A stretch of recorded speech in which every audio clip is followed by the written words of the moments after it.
let's take a look at the Howmet TX, of course TX standing for Turbine Experimental, which was an American sports prototype racing car designed in 1968 to compete in Group 6 sports prototype class by McKee Engineering and, of course, the legend of Bob McKee. This vehicle was at the WeatherTech International Challenge with Brian Redmond Vintage Weekend at Road America.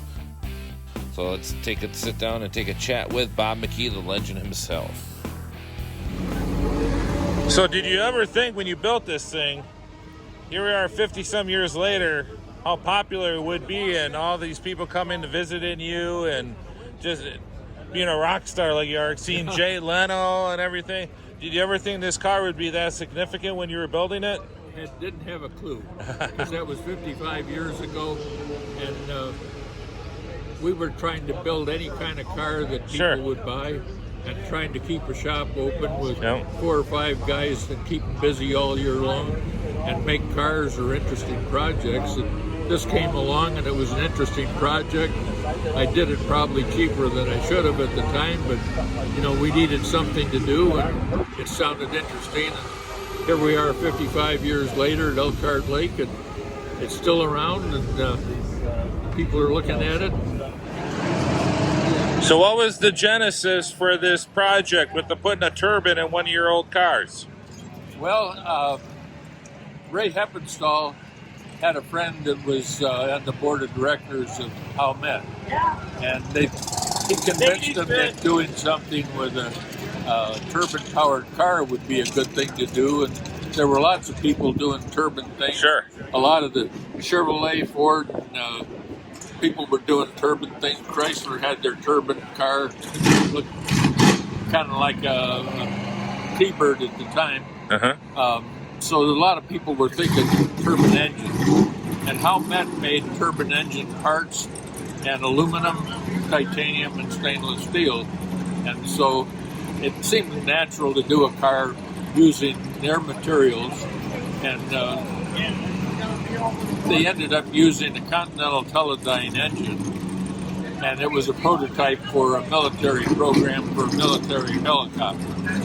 They had 12 of them left over after they did the prototypes, and they went with Allison for the contract to build more engines. So Continental couldn't sell the engines; they weren't airworthy and certified. So putting them in a car was a reasonable thing to do, and they got some publicity out of it. Didn't cost them much. A lot of interest in the whole world about turbine engines for cars and trucks.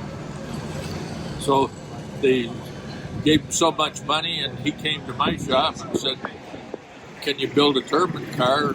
We had, I think, 3 months to build it in. So we said, "There's more work here because I've got to design a transaxle to be able to do this project," and we were already building transaxles, so we redesigned that transaxle to fit the turbine engine on top of it and drive into it. We had a double reduction with the quick change gear, so we could gear it for any racetrack we wanted to run. We built the first one out of Ralph Salyer's Can-Am car that we built the year before, and he won the SCCA championship with.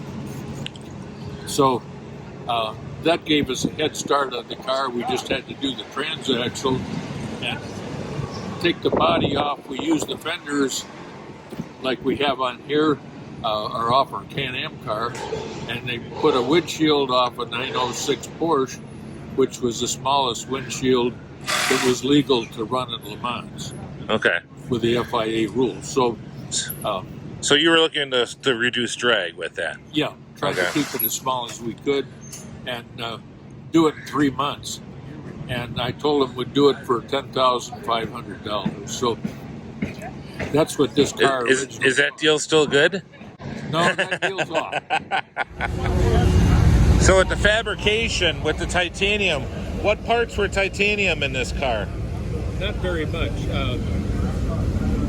We did some cars, we used quite a bit of titanium on, but stainless steel and aluminum was what Howmet made, and that's why they were happy we have fiberglass fenders on and off the Can-Am car, but we connected everything with aluminum panels, the doors, front or engine hood, the front hood.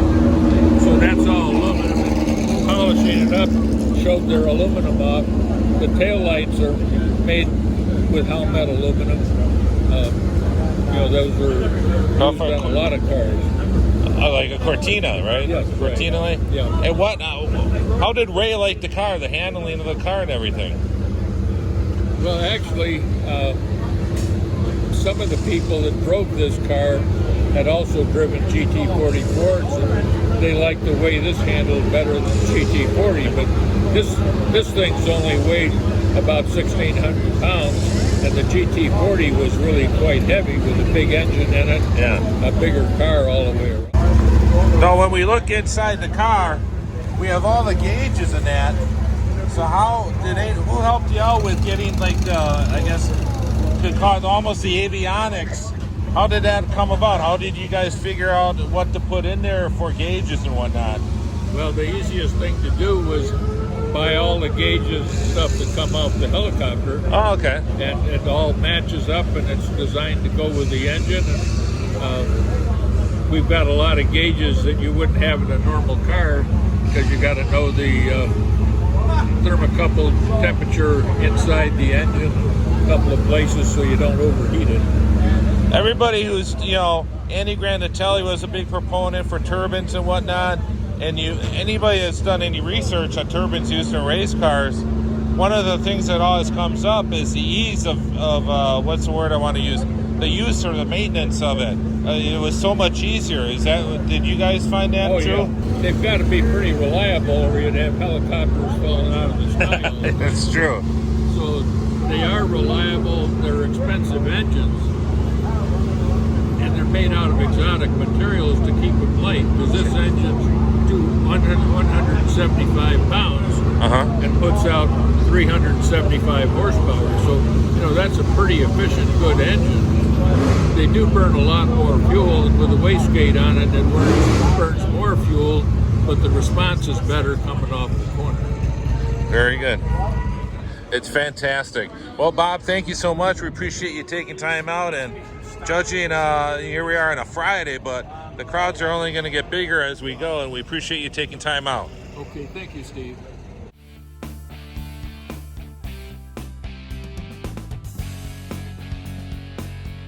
Museum in France and England, I guess it is, in their collection, and they wouldn't sell it back to it. So we got chassis one is...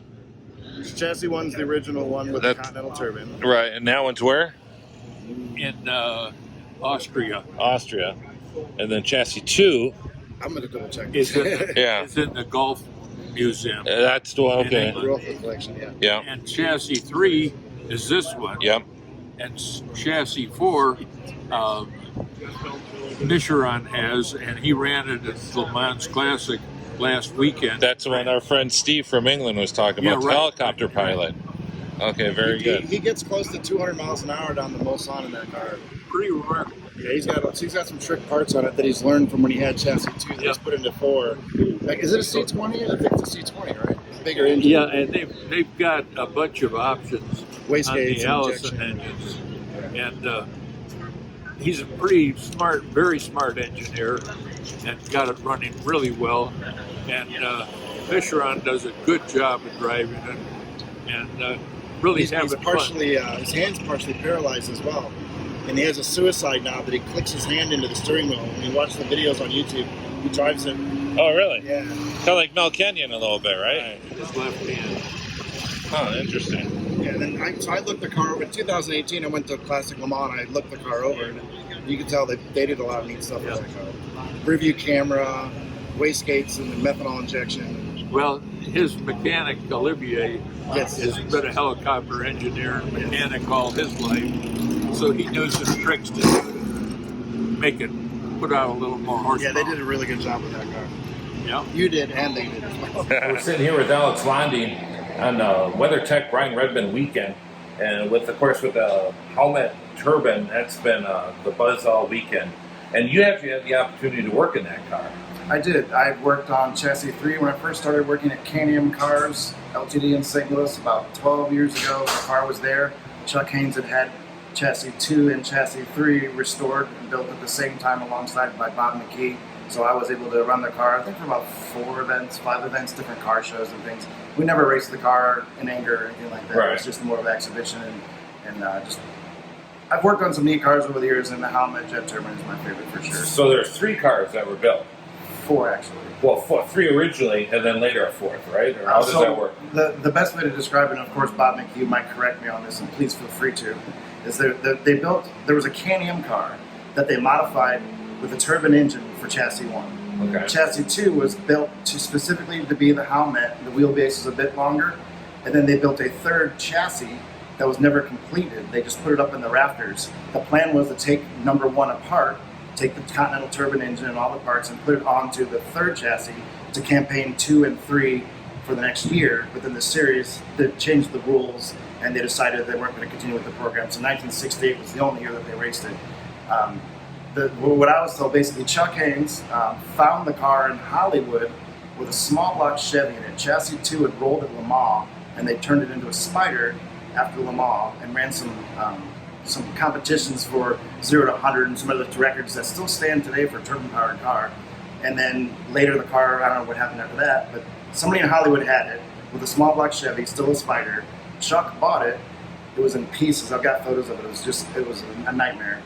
And Chuck took it to Bob McKee, and Bob McKee said, "Yeah, I can restore this. Oh, by the way, look up there. There's the 3rd chassis hanging in the rafters. Let's build that too." And Chuck said, "Yeah." So they restored 2 and they built 3 alongside of each other. And when they were completed, I think they both came up here for a demonstration. Chassis 1 might have been here too. Yeah. So Chassis 3 was a good. Up here. The chassis was original, built in '68. But it wasn't completed until later. So yeah, the cars were up here for, I believe, this event for the Hawk. I think it was like 2009? Yeah, it was, well, no, before that, before I worked with Chuck. Okay. I've seen photos, and I've got some photos within my original paperwork that I have keeping track of the Howmets. So then, let's see, Chassis 2 was then sold to Xavier in France. Yes. And he ran the car for quite a while there. He ran Classic Le Mans, he ran Goodwood with it as well. Treated it really well. They're doing a little methanol injection. If you ever look on YouTube and you see some of his onboards, he's got a button he pushes, and you can audibly hear the engine change as they're injecting methanol into it. Apparently, they did that for a while, and they roasted the motor, but they had to rebuild the Allison CAT. And then he later, kind of struck forward a bunch, he sold the car, and then he took the money from selling that car and went back to Bob McKee and said, "Hey, I want another one." And they built a 4th chassis. Okay. So that's the one that he has right now that he runs Classic. He just did Classic Le Mans with it. He's done Spa and some other events with it over there in Europe, Goodwood as well. But that's Chassis 4. So Chassis 4 was a continuation chassis that somehow he convinced Bob McKee to do it. Because I know Bruce Linsmeyer and Chuck Haynes both tried to get try to get Bob McKee to build another one, and he wouldn't. So whatever Xavier did, he convinced him. And when I was with Can-Am, we sold some parts and did some of the wheels and things like that went into that Chassis 4. I was fortunate enough to go to Goodwood Festival of Speed in 2018, and I changed my flight to go to Classic Le Mans before, just so I could be there and help Xavier and check out the car and see it in person. And got there at night, and seeing the Howmet run at night was amazing. In the next couple of days, That must be really cool. yeah, it was neat. So that was the first time Chassis 4 had been out. It was in 2018. So the restoration was completed in early 2018. They got the bugs out and they got it going. It's just a fascinating car. I try to keep track of all the owners and everyone that runs it. Unfortunately, the owner of the car is not actually here this weekend. Right. But he has a couple of guys that are taking care of it for him. It's just a wonderful car. I could go on and on. I think sometimes I talk about the car so much I actually like bore people. And I know you're a nerd like I am, so you won't get annoyed by that. But yeah, I don't know if you have any questions about it. No, we spoke earlier, and you mentioned that you even have a dashboard for it, don't you? Yes, I have.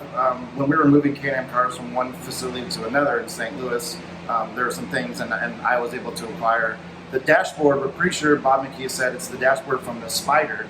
When the Spider was run with all those competitions for different thing about turbine engines, like trying to get records. So that was the dashboard. And then when they restored it back to the coupe, they didn't use that dashboard. So I have that dashboard, and Bob signed it, and we've talked about it, and we're pretty convinced it was the original dashboard that they ran with it at Le Mans, and when the car rolled over. So they put a different dashboard in, I guess, when they did it. And I've got part of the roll loop too as well that was cut out of it. at some point. So it's kind of hard. I love Bob McKee to death, and I don't blame him. He can't remember every little thing that happened to this car. Oh, it's true. I mean, as he built them over the years. But I've got the dashboard. It's beautiful, and I'm never going to do anything with it. It's going to stay hanging up in my house as an artifact that I will cherish forever. I mean, we're talking something that's happened, it's almost going on close to 60 years ago. We can't, you can't expect Bob to remember everything, Right, especially with all the projects that he's done throughout his life. So, all right, well, thank you, Alex. We appreciate you taking time out.